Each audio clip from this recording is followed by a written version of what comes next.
Hello there everyone, welcome to my channel. So in this video tutorial guys, I will discuss and teach you on how to write a program that will ask the user to give a number, and then our program will compute the square of the given number using a method in Java programming language. Before we continue, I would like to say thank you so much to all my viewers, silent viewers, and supporters in my channel. Thank you for watching my videos. If you are new with my channel and then you like this video, please hit the like button. Don't forget to share, and please support my channel guys by clicking the subscribe button. So let's begin.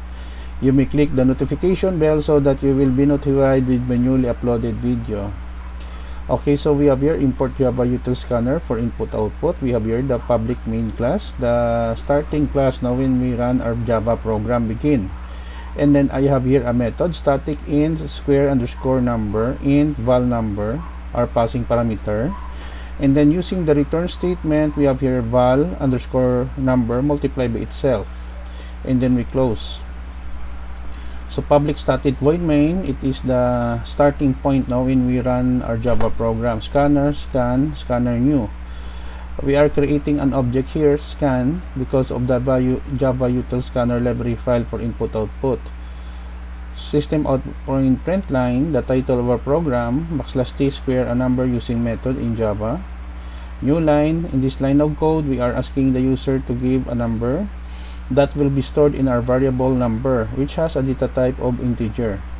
If you are new with the computer programming, when we say integer, it refers to a data type that are whole number, positive and negative number including 0.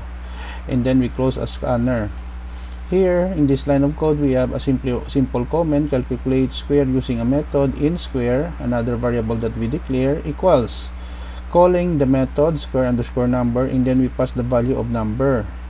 System out point print, and then square of number, then square, and then new line will display the output here, and then end of program, which informs the user that the program has been ended. New line here, right click, right curly bracket to close our main function, main method, and then another to close our public class main. As I said earlier, I will put a link in the video description where you can download the complete source code of our tutorial video for today guys, in my two websites. Let us go with our online GDB to run our program. Okay, our program is running right now. Square a number using a method in Java, give a number, let's say we have 8.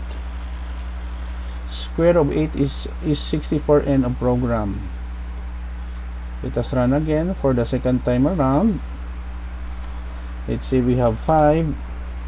The square value of 5 is 25, end of program. Okay guys, so this is the end of our tutorial video on square a number using a method in Java programming language. I hope that you have learned something new in this tutorial video. Don't forget to like, share, and please support my channel guys if you are new by clicking the subscribe button. See you in the next video tutorial guys. This is your friend Jake. Bye bye for now.